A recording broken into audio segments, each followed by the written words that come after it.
How's it going, you spooky animals? Welcome to Mrs. Strange. If you are new here, this channel is all about strange content from cryptids, supernatural beings, ghosts, aliens, and everything we can't explain yet. So if you're interested, make sure to subscribe and stick around. For today's video, we're going to be exploring some very strange but also very true stories. So without further ado, let's jump into it.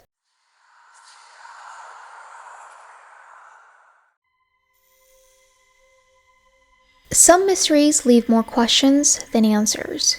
What started as a simple missing person case turned into one of the most disturbing, unexplained deaths of our time. It was February 2013 when 21-year-old Elisa Lam, a Canadian student, checked into the infamous Cecil Hotel in downtown Los Angeles. Elisa had been traveling alone, and her journey had been going smoothly until she went missing. Her family, unable to contact her, reported her disappearance, and the police launched an investigation. But it wasn't until the release of disturbing surveillance footage that her case gained worldwide attention. The footage taken from the hotel's elevator showed that Elisa was acting in a way that left everyone unsettled. In the video, she stepped into the elevator and pressed several buttons. But then something strange happened. She peered out of the elevator as if checking for someone, but no one was there. Her movement was erratic. She hid in the corner, then stepped out into the hallway, waving her hands in an odd gesture as if talking to someone just out of view. She seemed panicked, yet the elevator doors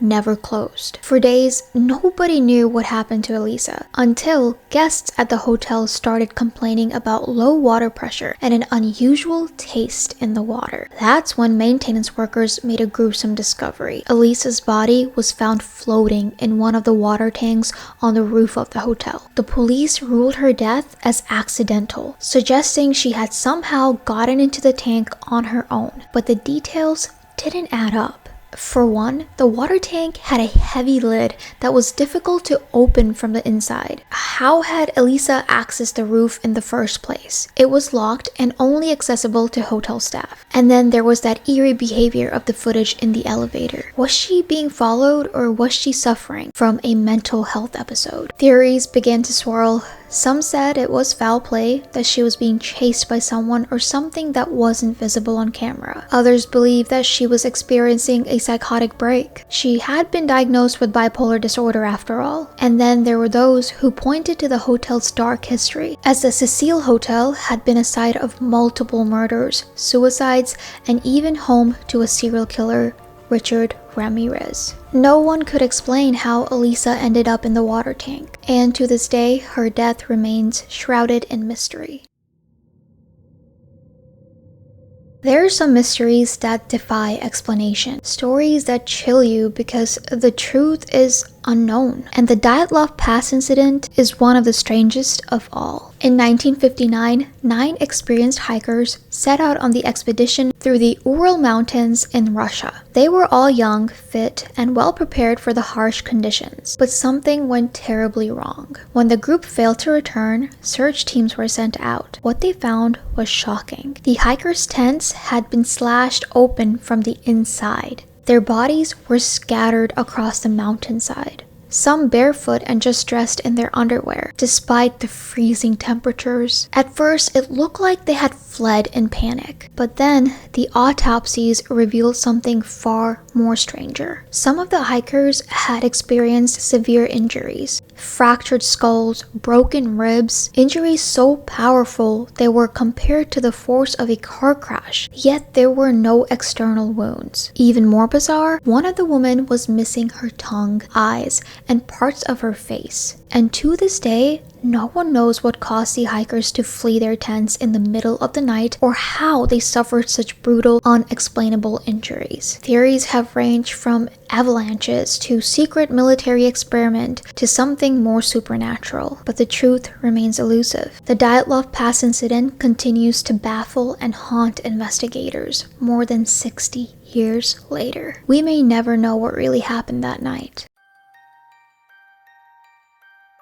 Some stories are hard to believe, but what if you had proof that something didn't belong in our world? This is the strange case of a man from Taured. It was July 1954 at Haneda Airport in Tokyo, Japan, when a man arrived from what seemed like a routine flight. He handed over his passport to customs officials, but that's when things got weird. The passport looked legitimate, but the country it came for didn't exist. The man claimed to be from a nation called Taured, located between France and Spain, but the officials were baffled. There was no such country on any map.